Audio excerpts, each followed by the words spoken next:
Seja bem-vindo a mais um programa Encontro com a Palavra. Este é um programa especial, Encontro com a Palavra, especial de Páscoa. Estamos dando um intervalo em nossa programação regular de estudos para trazer para você uma mensagem especial sobre a Páscoa e a ressurreição. A ressurreição é o acontecimento que diferencia o cristianismo de todas as outras religiões do mundo. Leremos agora os 6 primeiros versículos do capítulo 15 da primeira carta de Paulo aos Coríntios, o capítulo da ressurreição. Diz assim: Irmãos, quero lembrar-lhes o evangelho que lhes preguei, o qual vocês receberam e no qual estão firmes. Por meio desse evangelho vocês são salvos, desde que se apeguem firmemente à palavra que lhes preguei. Caso contrário, vocês têm crido em vão. Pois o que primeiramente lhes transmiti foi o que recebi, que Cristo morreu pelos nossos pecados, segundo as Escrituras, foi sepultado e ressuscitou no terceiro dia, segundo as Escrituras, e apareceu a Pedro e depois aos 12. Depois disso, apareceu a mais de 500 irmãos. Nessa passagem maravilhosa de Páscoa, principalmente nos 4 primeiros versículos, Paulo afirma que não precisamos temer o pecado, não precisamos viver intimidados nem ameaçados pelo pecado. Nossas vidas não precisam ser destruídas pelo pecado, porque o Evangelho da Páscoa anuncia que Jesus Cristo morreu pelos nossos pecados. E se você compreende como a morte de Jesus se aplica aos nossos pecados, sabe que ela representa o preço pago, a pena removida e o poder da morte aniquilado. Por isso, não precisamos nos preocupar com pena do pecado, nem presente nem futuro. Podemos viver livres do poder do pecado, porque Jesus Cristo morreu e ressuscitou dos mortos, derrotando o pecado e a morte. Quando você compreende o Evangelho da Páscoa, percebe que não precisa ter medo da vida. Muita gente tem mais medo da vida do que da morte. Não precisamos temer a vida nem os desafios, problemas, tragédias, doenças e dores que ela nos impõe.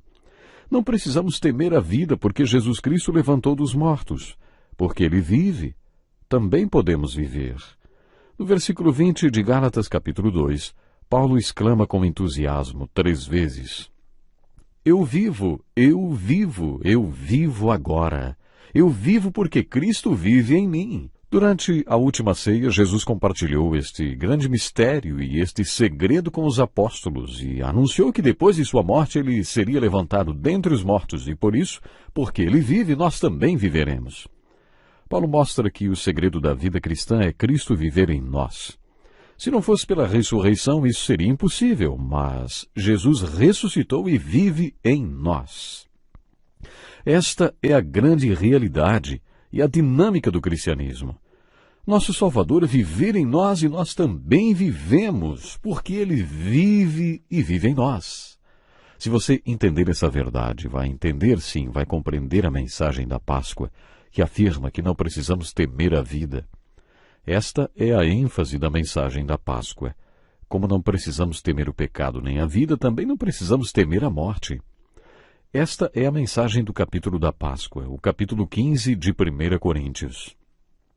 Fico feliz que os coríntios tenham duvidado da ressurreição, como muitos duvidam hoje, porque se não fosse pela dúvida dos coríntios, Paulo não teria escrito esse capítulo tão maravilhoso. Nos 4 primeiros versículos deste capítulo, Paulo fez a declaração mais clara de toda a Bíblia sobre o que é o Evangelho. Todos nós sabemos que devemos anunciar as boas novas do Evangelho a todo mundo, para todas as nações. Eu gostaria de saber quantos cristãos responderiam corretamente a pergunta: o que é o Evangelho? Como poderemos anunciar o Evangelho a todo mundo se não sabemos o que é? Nos primeiros 4 versículos do capítulo 15, Paulo anuncia o que é o Evangelho. O Evangelho pode ser resumido em 2 fatos. Primeiro, Jesus Cristo morreu pelos nossos pecados, conforme as Escrituras anunciaram. Em segundo lugar, Jesus Cristo levantou dentre os mortos, como os profetas previram. Isso é o Evangelho. Depois de declarar os 2 fatos do Evangelho, Paulo se deteve no segundo deles, a ressurreição. A Sexta-feira Santa se refere ao primeiro fato do Evangelho, ou seja, a morte de Jesus Cristo pelos nossos pecados. Mas o segundo fato do Evangelho, a ressurreição de Jesus Cristo dentre os mortos, é o enfoque de Paulo nos próximos 58 versículos deste capítulo. E o principal destaque da ressurreição de Jesus Cristo é que nós também ressuscitaremos dos mortos. Viveremos para sempre.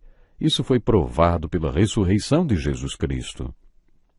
Portanto, temos a esperança da ressurreição quando um de nós morre e é enterrado, porque isso já foi representado pela ressurreição de Jesus Cristo. Este é o enfoque principal deste capítulo da ressurreição de Jesus Cristo. Você e eu viveremos para sempre. C.S. Lewis afirmou: o clérigo é composto de pessoas dentro da igreja, especialmente treinadas e separadas, para cuidar das preocupações daqueles que vão viver para sempre. Precisei de muitos anos como pastor para entender o que eu era. Primeiro eu precisei descobrir o que eu não era. Descobri que eu não era um psicólogo, apesar de muitas pessoas me tratarem como um. Precisei de um tempo para descobrir que também não era um advogado. Eu não havia sido chamado para resolver impasses entre as pessoas e ficava muito feliz quando indicava um advogado, assim como recomendava para um psicólogo ou terapeuta. Eu não era funcionário público e descobri rapidinho que também não era um político. Por eliminação, descobri que sou pastor. E como pastor, minha maior preocupação é o bem-estar espiritual das pessoas. Minha responsabilidade como pastor é preparar minhas ovelhas e a mim mesmo para a vida eterna. Não creio que o clérigo seja especial de alguma forma. Creio que todos os crentes em Jesus são sacerdotes. Fomos todos chamados para sermos um reino de sacerdotes. Fomos todos chamados para sermos ministros. Devemos aperfeiçoar os santos para que exerçam o ministério, pois todos somos chamados para um ministério, e minha responsabilidade é aperfeiçoar os santos para o ministério. E do seu pastor também. Se todos somos chamados para exercer o ministério e para o sacerdócio, então todos nós devemos nos envolver com tudo aquilo que se relaciona com a nossa vida eterna. Devemos buscar o amor uns pelos outros e as boas obras. E para que haja edificação e encorajamento, exortação e inspiração de um para com o outro, devemos lembrar uns aos outros que viveremos eternamente e devemos encarar esta vida como um período de preparação para a dimensão eterna. Acompanhe comigo essa citação de C.S. Lewis. Ele escreveu: a vida não foi feita apenas para o prazer, liberdade e conforto, mas para a disciplina. Não para os valores temporais, mas para os eternos. Não para uma vida satisfeita na terra, mas para o desenvolvimento de uma vida no céu. O sofrimento é universal, imenso em sua magnitude. O mundo, injusto e frustrante. A vida é curta e o tempo voa. Parece que Deus nunca pensou na terra como um lugar em que o homem pudesse encontrar alegria completa, mas como um lugar no qual Cristo, através do sofrimento e da tribulação, amadurece e prepara o homem para uma vida celestial sem fim.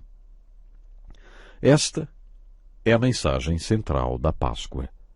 A ressurreição de Cristo anuncia que nossa morte não é o fim, mas o começo.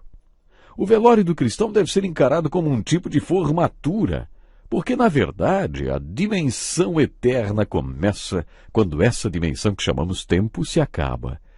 Nos capítulos 4 e 5 de 2 Coríntios, Paulo apresenta uma passagem que parece uma complementação ou uma aplicação do capítulo 15 de 1 Coríntios.